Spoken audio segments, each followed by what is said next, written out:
অবস্থায় বেপরোয়া গতিতে গাড়ি চালিয়ে একের পর এক ধাক্কা, ইতিমধ্যে মৃত্যু হয়েছে আমিনুর রহমান নামে ঠাকুরপুকুর বাজারের ঠিক পাশেই বাসিন্দার। বেপরোয়া গতিতে যে গাড়ি চালাচ্ছিল, স্টিয়ারিং যার হাতে, তিনি একজন ডিরেক্টর। আমার আব্বাকে ওরা খুন করে দিয়ে চলে গেল। পুলিশ ওদেরকে গাড়িতে হাসতে হাসতে উঠিয়ে নিয়ে চলে গেল।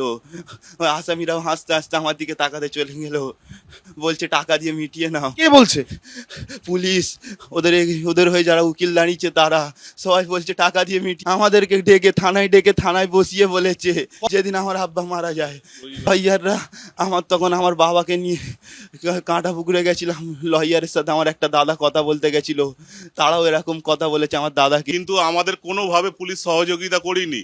আমরা থানায় গিয়েছি, আমাদেরকে থানা থেকে বাইরে বলছে আপনারা বাইরে দাঁড়ান, এবং ওদের যারা ফ্যামিলির লোক এসেছিল তারা ওই থানার মধ্যে ঢুকিয়ে তাদেরকে এসি ঘরে বসিয়ে চা খাওয়াচ্ছিল রীতিমতন, এবং চা খাইয়ে আমাদের সঙ্গে যখন ওরা বলেছিলাম যে হসপিটালে এত টাকা খরচা হচ্ছে আপনারা দিন, তো ওরা বলেছিল আমরা দেখছি বলে কিছুক্ষণ পরে বলেছিল আমরা কিছু টাকা দেব।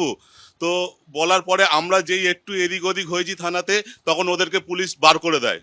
ওই গাড়ির মধ্যে যে মত্ত অবস্থায় ছিল, এবং গাড়ি থেকে থানাতে ওখানে গাড়ি থেকে মদের বোতল 7খানা মদের বোতল পাওয়া গেছে, কিন্তু আমরা কোনো এফআইআরে আমরা ওইগুলো কোনো উল্লেখ পাইনি।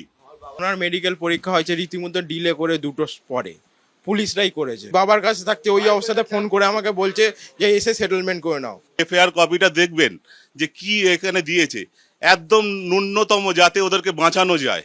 খুনই করা হয়েছে, এটা খুনই তো। পুলিশ লিখেছে ব্রেক ফেল, যদি ব্রেক ফেলই হয় সে কি করে গাড়ি দাঁড় করিয়ে আবার গাড়ি স্পিডে চালায়? ব্রেক ফেল গাড়ি, যে গাড়ি ব্রেক ফেল হয় সে গাড়ি কখনো দাঁড়ায়? হাই প্রোফাইল আমরা জানি না, আমরা দুদিন ধরে খুব ব্যস্ত ছিলাম ওনাকে নিয়ে। আমরা শুনেছি যে ওনারা খুব হাই প্রোফাইল লোক, তাদেরকে বাঁচানোর চেষ্টা হচ্ছে এটা পুরোপুরি।